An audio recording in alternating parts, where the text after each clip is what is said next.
मुझे कोई पता नहीं किसकी बात है। हमारा वकील अंदर बैठा हुआ है, एतराज कहाँ से किया है? देखिए आप मेरी गुजारिश सुने ना, आप गलत इंफॉर्मेशन जो है डिसमिनेट न करें मेहरबानी करके।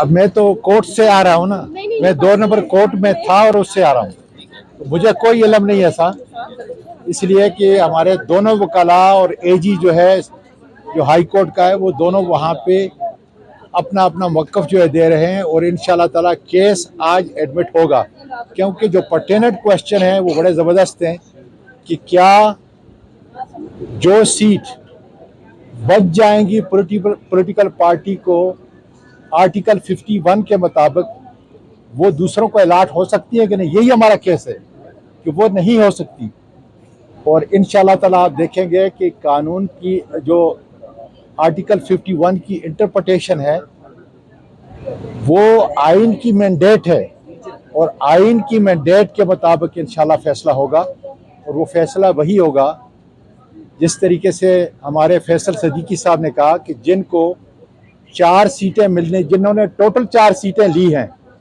जिन्होंने टोटल 4 सीटें ली हैं उनको 10 और अलाट कर दिए हैं। ये प्रोपोर्शनल रिप्रेजेंटेशन नहीं है, डिसप्रोपोर्शनल रिप्रेजेंटेशन।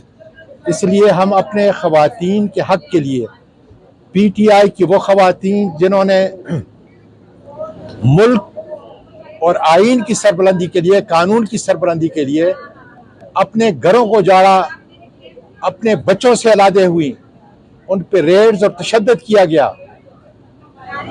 उनकी सर की चादरों को और चारदीवारी को पामाल किया गया, आज उनका केस है। और ये मुल्क का सबसे बड़ा केस है। जिस तरीके से 6 जजेस का केस है, जिस तरह मेरा केस है, बिल्कुल इसी तरीके से जो है मेरी बहनों का केस है, और इंशाल्लाह ताला मुझे यकीन है कि आज केस एडमिट होगा और अगली तारीख के ऊपर खुदा के फजल से इनको नवीद मिलेगी इंसाफ की अदालत से, सुप्रीम कोर्ट से, कि इनका हक जो है वो किसी और को नहीं दिया जा सकता। 3 दिन रह गया 9 मई को, क्या प्लान है पाकिस्तान तहरीक इंसाफ का? ना 9 मई का वाकया हमने किया, अगर किया होता तो मैं खान साहब के सबसे ज्यादा करीब था, जो उसकी गाड़ी में अकेला जो है सफर करके आता था।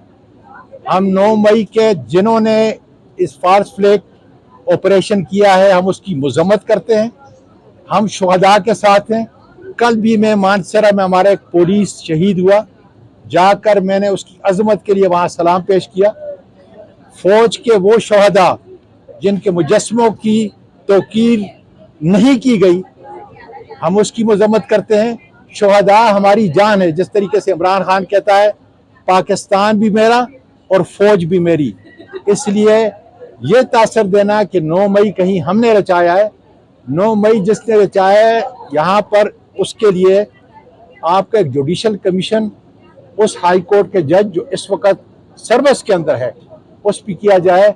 दूध का दूध और पानी का पानी हो जाएगा कि कौन स्याह हाथ उस 9 मई के वाक़ये के अंदर मुलव्वस था। ना इमरान खान था, ना कैदी 804।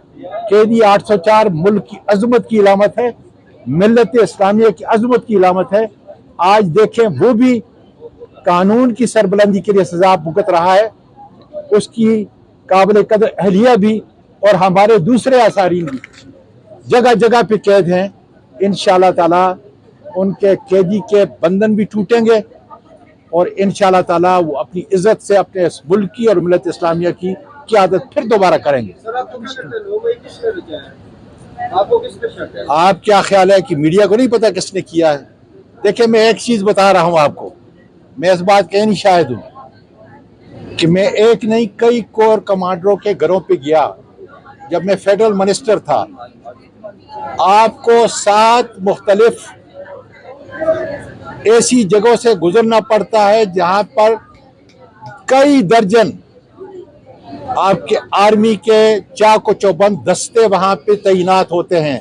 7 जगह एक फेडरल मिनिस्टर अगर क्रॉस करके जाकर कोर कमांडर पेशावर को और दूसरी जगह पे मिलता है, तो उस दिन ये क्या थे? उस दिन तो कोई चिड़िया भी नहीं थी।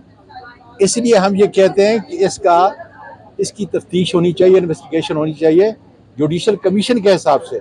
और मैं बता रहा हूं कि कोर कमांडर या जीएचक्यू के अंदर जाना कोई बच्चे का खेल नहीं है। ये हमारी फौज है, इसलिए फौज को बदनाम न किया जाए।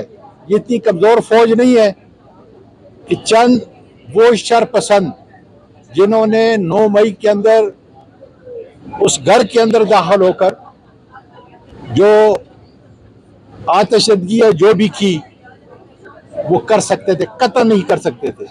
इसलिए हम ये कहते हैं जुडिशल कमीशन बनाया जाए ताकि असली मुजरमों का चेहरा कौम मुल्क के सामने और खासकर हमारी बहादुर अफवाज के सामने आ जाए कि कौन इसके अंदर इस घिनौने खेल के अंदर मुलव्वस था। बहुत शुक्रिया।